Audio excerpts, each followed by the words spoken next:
Kenda, let's start with, please tell me the name of your business and a little bit about what you do and the best way to reach you. Let's do those three things first.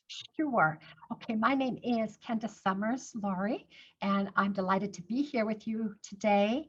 I am a hypnotist, but I kind of have a different angle to my hypnosis. I actually have a clinical business over at Plaza 20 in Dubuque, Iowa. But an area that I absolutely love and specialize in is an area that a lot of people are not comfortable with, and that is grief. And I've niched it down to pet loss grief.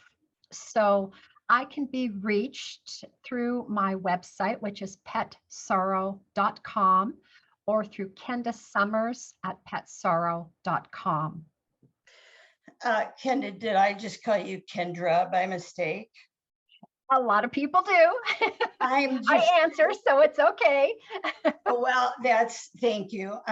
My name is Lori, but I have been called Laura off and on throughout my life, and I answer to both anymore. I don't fight it, but I apologize. No worries. I like to be more accurate with names. Anyway, so you're in Plaza 20. I did not know that. You're pretty close. Yeah.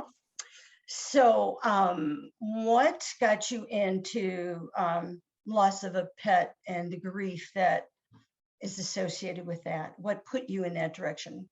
Well, I lost my heart dog, Lori, about 3 years ago. Oh. And she was only 2 years old, and she ended up getting out of the house. She got hit by an 18-wheeler.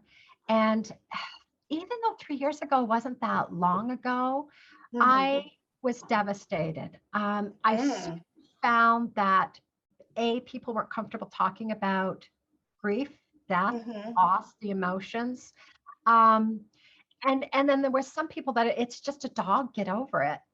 And it was really, really difficult for me, So I started looking at that time for support, and I didn't see a lot of support out there. There was some group sessions that you could go to, but they were like once a month. And I needed support, and I needed support now. And I wasn't able to find anything that really seemed interesting to me. So I decided, when I got my new dog, that I had been pulled in this area of grief my whole life. I've volunteered at palliative care facilities. I've taken college courses in that. I've been at hospices and even hospices for children, where children are dying. And I just thought, I have the background in this. And the other thing that's kind of cool about me compared to other grief specialists is I use hypnosis. So I actually show people how to tap into the power of their mind to not get them over the grief, but to get them through it, Lori. Sure. And I'd have to agree with you. People understand other forms of grieving, but I don't know what it is about a pet. I think maybe it's our farming background. We don't. It's interesting. My new dog, I took her to the Humane Society in Dubuque, and I thought I want to make her an emotional support dog, like where we go visit the old age homes and go for visits. So they would love that. She did so good, Lori, but oh my gosh, she's just too friendly. But anyways, long story short, we get to the graduation night where we're going to the old age home facility.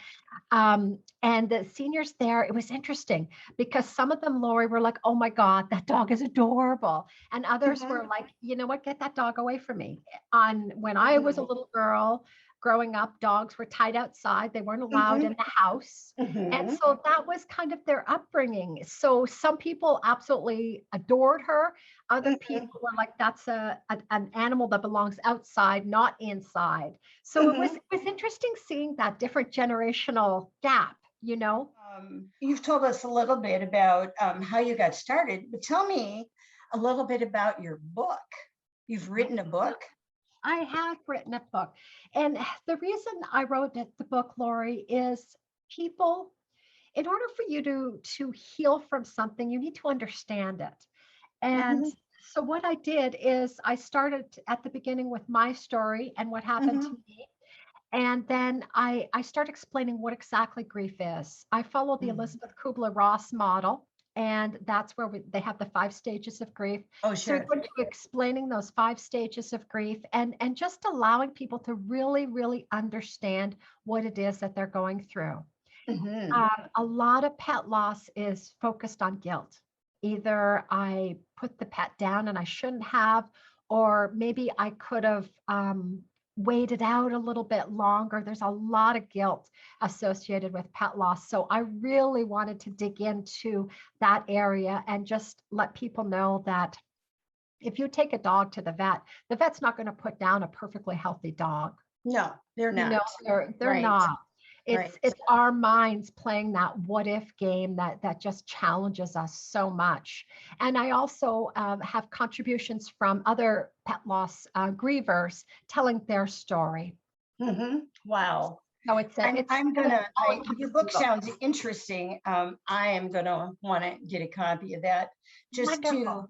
understand. Well, um, yeah, I had a dog hit by a car as you did, and oh my Mhm. God, that was just horrible. It is. And and the dog died immediately, but I was a wreck for quite a It's long time right. after. Yeah. It's what we go through, the survivors. And the interesting thing, Lori, is I have also given this book out to people who have lost people in their lives. Sure, So sure. just because you're grieving, it's all the same thing. The Right. emotions we go through, everything that we go through Mhm. is all the same, whether it's a person or a pet. But if you're not a pet lover, then Yeah, you're going to you'd have want that to see it a stigmatism. different. Yeah, Exactly. Yep. yeah. So, when you started your business, I asked you, what was it like, and you said scary. Why was it scary? It was scary because you never think you know enough. I see. You always Yes. think, oh, I should go, I don't have this accreditation, or I should go get this certification. And I Uh-huh. started doing that. I started throwing myself into all these courses. And I Mm-hmm. just thought, you know what, Kenda, you know how to do this. So I think it's like when we start any job, Lori, it's Mm-hmm. all that, am I good enough? Am I smart enough? Do I know enough? Mm-hmm. And so I draw a lot on my background as a hypnotist to help Mm-hmm. people out using the power of their mind and just helping them overcome those tough days and those days Mm-hmm. when they have anxiety. And if you're a professional, you can't go into the boardroom and all of a sudden break down when you're about to start a meeting because you're thinking about the loss that you've just had. Right. You've got to have some integrity. You got to have some strength there. So I'm Yep. doing something that not a lot of other people are doing. And so I'm working with the grief, but I'm adding the neuroscience to it. Oh, yeah. It's just so interesting. It really is. Um, Do you want to tell us a little bit more about Goldie and how Goldie helped you see that this was something that you wanted to do? Um, well, I think the biggest thing, and that was with my heart dog Stella. Mhm. I think Oh, the biggest, wasn't Goldie? I'm sorry, I read that wrong. yeah, no, Stella. Okay. My new dog is Stelly. This was Stella. I Oh, think the oh biggest my. thing was I just wanted to have support for people. And Hmm. I've got a private Facebook group and it's called Healing Solutions for Pet Loss. And Lori, I have people from all over the world. Hmm. And one thing I do is I do Zoom meetings where we meet every Wednesday and every Saturday at 3 o'clock Central Standard Time. And we do grief sessions, grief support groups, like what you would Hmm. go to for bereavement. And Oh I've got my. people from New Zealand, people from Australia, people from Scotland, England. I don't have anybody from Canada yet, so I'm still waiting for that Canadian. But Hmm. we meet and we talk. Last Saturday we did a really interesting session where it's called the empty chair, and it's a Fritz Pearl technique. And what it is, it's having that last conversation with your pet. the one that you weren't able to have, Oh and boy. taking people through that process and letting them have that last conversation. And it's just those little things that are just so healing, Lori. So Wow. so Stella led me to do this, just because there, in my opinion, there's just such a need, and during COVID, what did we all do? We all went out and bought dogs. Well, not me, but We did. A we're lot shut in. did. So yeah, a lot of people bought dogs. And if you talk to a veterinarian and you try to get an appointment, good luck, because they're so backed up, because there's just such a surplus of pets. Right. So, some of those pets, something is going to happen to them, Lori. So I want to be that person. And with the COVID times, we do everything through Zoom. So you can be anywhere in the world and participate. Wow. I have a friend, since you talked about empty chair, I have a friend who, she's a cat person, but I love her anyway. She writes a eulogy for every cat that passes. That is the most beautiful eulogy that you ever saw. And right now, she wants to move back home, and she won't, because she has a 21-year-old cat, and she's just not going anywhere till that. Yeah. We have sometimes a lot of devotion to our animals. Oh, for sure. People in my group, they love animals more than they love people. And that's not something, it almost becomes politics, Lori. You don't say which politician you're favoring, but it's kind of the same thing. It's like in our little community, you can talk about how much you love your pet, and that people hurt you and cause you pain where your pet never does, and it's a comfortable place to talk like that and to be supported. And there is a lot of people that prefer pets to people. We used to laugh about that, my husband and I. The thing you get with a pet is, at least with my dogs, they're always glad to see you. They never want to drive the car, and they don't want to go to college. So they don't cost you anything as far as college goes. It's so true. It's so true. But if you were to do that kind of, if you were to have that conversation in open forum, I mean, it would just be a war. Oh, it absolutely would. Yeah. It would. You see all kinds of things now. So no, I think private is definitely the way to go. Yes. So and people are people are telling their hearts, they're talking about their grief. They're talking about the people in their families that don't understand them. So we keep it a private group so that you can speak your mind and feel comfortable that nobody's looking at it and judging you. Yep, that is wonderful. Is there anything else you'd like to tell me about your business? I'm a special story, and the various ways. You've got a whole list of ways we can contact you. You don't have to give me all of those, because I will for sure get that in our video. But a closing sentiment, maybe. Okay, I guess my message would be, Lori, that you don't have to be alone. There are people that are just like you, that understand loss, and there is a way to be helped through the loss.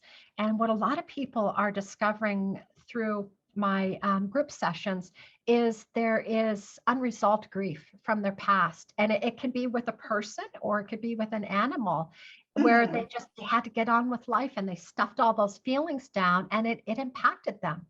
And it made them not, maybe they're an angry person, or maybe they're constantly getting triggered by things. So we go back and we do a lot of healing on those spots in a person's heart, where they don't know what's going on and they don't understand why they're doing what they're doing. But when you kind of shine the light on it, there's such huge aha moments. And these people come out on the other side of grief in a totally different manner. And that just warms my heart. I would think that would be very rewarding. Wow. Well, thank you for your time today, Kenda. I really appreciate it. Thank you. You bet. And we will be back in touch with you. And I'll send you a link as soon as we get this posted. Sounds wonderful. And if anybody's interested in the book, it can be found on Amazon. So Oh, you great. can get it off of Amazon. Yep, it's healing solutions for pet loss. Goodbye is not forever. The roadmap to finding love and light again. Beautiful, beautiful. I'm going to buy Thank the you, next Lori. copy. Thank your you time. very much. Have a wonderful day, You and too. looking forward to talking to you again. Thanks, I Kenda. appreciate it. Thank you, Lori. Bye-bye. Bye-bye.